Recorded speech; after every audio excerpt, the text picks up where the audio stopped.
అందరికీ నమస్కారం. ప్రఖ్యాత రచయిత ఎం వెంకటేశ్వరరావు గారి కలం నుండి జాలువారిన మరో స్ఫూర్తిదాయకమైన కథ కళ వరమే. మనిషికి దేవుడిచ్చిన వరం కళ. ఎన్నో ఆవిష్కరణలకు ప్రేరణ అది.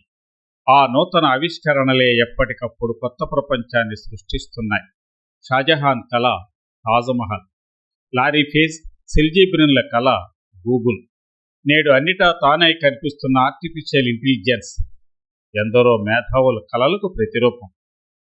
ఈ పదాన్ని అధికారికంగా ఉపయోగించి ఈ రంగానికి పునాది వేసిన వారిలో ప్రముఖుడు జాన్ మెకార్థీ. కళ కానిది విలువైనది, బ్రతుకు కన్నీటి ధారలలోనే బలి చేయకు అన్న మహాకవి శ్రీశ్రీ పాటలో ఎంత వాస్తవం ఉందో చూడండి. కళ కలగానే మిగిలిపోతే దానికి విలువ లేదు. వెలుగులోకి తెస్తేనే కళకి విలువ. ఉన్నత స్థాయికి చేరుకోవాలని అందరూ కలలు కంటారు, కానీ కొందరే విజేతలవుతారు. ఆచరణలో పెట్టని అద్భుత ఆలోచన కన్నా కార్యాచరణ దాల్చే చిన్న కళ మిన్న. కలగనడం ప్రాథమిక దశ. దానికి కార్యరూపం ఇవ్వాలంటే ఎన్నో ఒడిదుడుకులు ఎదుర్కోవాలి. నేటి మన ప్రగతి అంతా ఎందరో కలలు గని కాలహరణం చేయకుండా కష్ట నష్టాలను ఎదుర్కొంటూ వాటిని సాకారం చేసుకున్న ప్రతిఫలమే. పక్షికి ఎగరడానికి రెక్కలు కావాలి, వాటికి ఈకలుండాలి. ఎంత పెద్ద రెక్కలుంటే అంత బాగా ఎగరొచ్చు. కలలు అంతే అనుకుంటాం.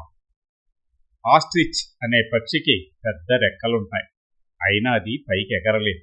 కానీ చిన్న గబ్బిలానికి రెక్కలున్నా అసలు ఏకలుండవు, అయినా పైకి ఎగురుతుంది. మనసులోని తృష్ణ, కోరిక, కలలను గుర్తించి కార్యాచరణలో పెట్టడమే విజేతల లక్షణం. కలల సాకారానికి అనుకూల పరిస్థితులను మనమే సృష్టించుకోవాలి. ఎందుకంటే ఎవరి కలల సాంద్రత వారికే తెలుస్తుంది. వాటిని అర్థం చేసుకుని అపజయాలను ఎదుర్కొని అమలుపరిచే వారిని విజయం వరిస్తుంది. అవరోధాలకు, సమస్యలకు భయపడే వ్యక్తులు పరిస్థితులను, ఎదుటివారినో తప్పుపడుతూ చేయదలుచుకున్న పనిని వాయిదా వేస్తూ ఉంటారు.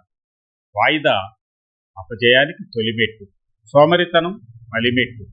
ఈ రెండూ తోడైతే కలలు కరిగిపోతాయి. క్రియేటివిటీ లేదని వాల్ట్ డిస్నీని ఒక న్యూస్ పేపర్ ఉద్యోగం నుంచి తీసేసింది.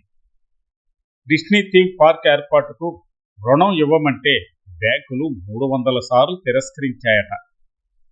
అక్కడితో ఆయన ప్రయత్నం ఆపేసి ఉంటే ఇప్పుడు డిస్నీల్యాండ్ ఉండేదే కాదు. ట్రాఫిక్ ఓ డేటా అనే కంపెనీని పెట్టి అనుభవం సంపాదించాకే బిల్ గేట్స్ మైక్రోసాఫ్ట్ను స్థాపించి విజయానికి కొత్త భాష్యం చెప్పారు. కళల్ని కార్యాచరణలో పెట్టిన వెంటనే విజయం వచ్చి ఒళ్ళో వాలిపోతుందని ఆశించకూడదు. గొప్ప విజయాలు సాధించిన చాలామంది మొదట ఎంతో కొంత అపజయాన్ని ఎదుర్కొన్న వాళ్లే. నిద్ర పట్టకుండా చేసేవే నిజమైన కళలు అన్నారు అబ్దుల్ కలాం. కళను వరంగా భావించాలి, కానీ కల్లోలం సృష్టించే కలవరంగా కాదని గ్రహించాలి. ఇది ఎం వెంకటేశ్వరరావు గారి కథ. స్వరం కేబీకే నాగేశ్వరరావు. ధన్యవాదాలు.